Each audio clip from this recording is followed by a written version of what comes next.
The Bharatiya Janata Party has now released the second candidate list for the upcoming elections in the state of Karnataka. 23 candidates have been fielded in the second list. Former Chief Minister Jagdish Shettar does not figure out in this second list.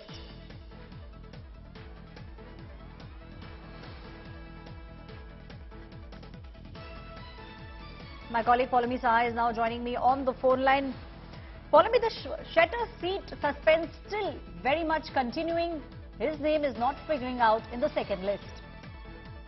That's right, Aishwarya. The second list for the Bharatiya Janata Party, which is of 23 candidates, has just been announced by the Bharatiya Janata, which basically says that there are at least about 12 more seats to go that the BJP will have to announce before nomination closes for the Karnataka Assembly elections on the 20th of April.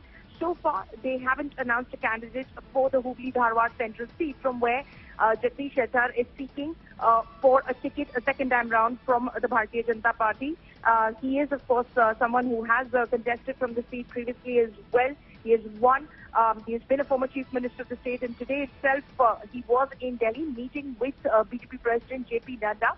He spoke with the media after he stepped out of that one-hour-long meeting at Mr. Nadda's residence, and he basically said that I explained to Mr. Nadda all the issues that I had. I want to contest from on a BJP ticket. Mr. Nadda heard me out, and he said that he will, of course, internally discuss the matter with the party high command, and then, I will be told about my fate. But while, of course, the suspense on the Hubli-Dharwad central seat continues, at the moment, from the sources that we've been speaking to, it just seems a little unlikely that Mr. Jagdish Shettar could, in fact, get a ticket from that seat, because he's been digging his heels in. There's been pressure tactics that he's applied as well, announcing well before the first list was out that the party had asked him not to contest and walk out and step out of the race for, the Karnataka Assembly elections this time round. Right. So basically going public in the way that he did not quite go down very well. Yediyurappa, who he's considered to be extremely close to applying pressure and saying 99.9%, I'm certain he's getting a ticket. Those sort of tactics don't exactly go down well with the party high command. Right, Paulami, my colleague Paulami giving us a perspective of exactly what's taking place with regards to the BJP in the state of Karnataka. The BJP has now released the second candidate list for the upcoming Karnataka elections. 23 candidates have been fielded in the second list. Former Chief Minister Jagdish Shettar is not figuring out in the second list. SC candidate Ashwini Sampang has been fielded as BJP's candidate from the Kolar Gold Field. V. Somna has got the ticket from Hubli for his son. It was not given to him. Bindur sitting MLA Sukumar Shetty has been dropped in the second list. My colleague Sagai Rai is now joining me on the phone line. Sagai, we did see how the Bharatiya Janata Party is now trying to make sure that there are a lot of new faces, a lot of old faces have been dropped. The BJP, in the press conference that they held when they released the first list, said we want to bring in fresh blood, and that's the reason why a lot of churning also we are seeing in the lists that are coming out. Absolutely, but if you notice that the key seats which was been under negotiation, especially when it comes to Hubballi Central and Shivamogga, where even Yediyurappa said that he will try to approach High Command to give it for his son. Now, those tickets have not been announced, but what we get to learn is that one of the sitting MLAs from Bindur, Sukumar Shetty, has been dropped, and instead of him, Gurraj has been given a ticket. And this is a second list which has been released by BJP, where 23 people have been given candidates have been announced in this particular list. So totally around 112 candidates have been announced. Another 12 candidates will be announced in the third list. So when that will happen is a big question, because from tomorrow onwards, nomination starts in the state of Karnataka. And even the former Deputy Chief Minister of Karnataka, Lakshman Saudi, had also given a deadline to BJP to come out with some kind of alternative arrangements for him or any kind of understanding with him. But so far, even in the second list, they seem to have not accommodated him.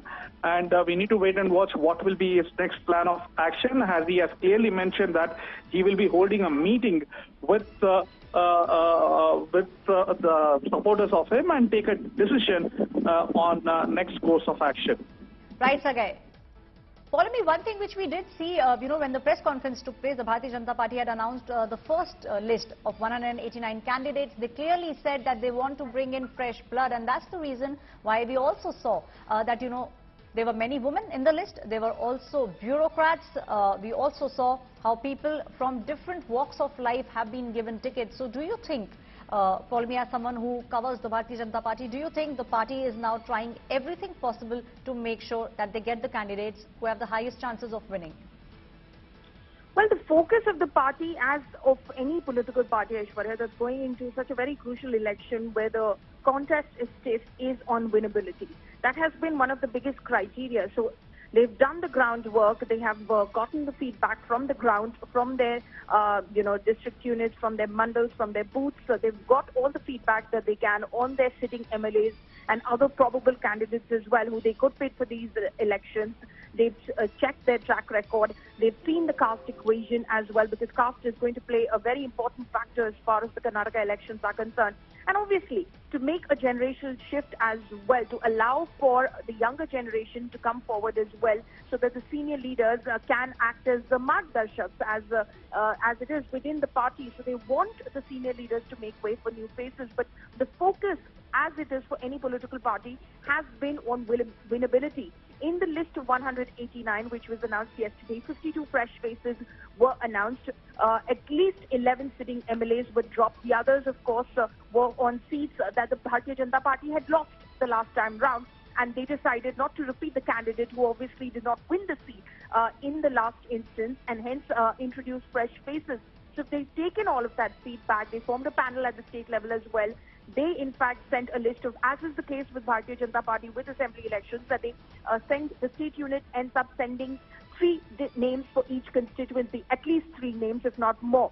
So those probables are sent to the Central Election Committee, which then sits down and looks at the winnability factor of the said candidate based on various criteria, age, caste, and various other equations, the work on the ground, the popularity of the candidate on the ground, is he or she a mass leader or not. So all of these factors have been taken into account while, of course, announcing these candidates. But of course, they're saying that we're looking for a generational shift.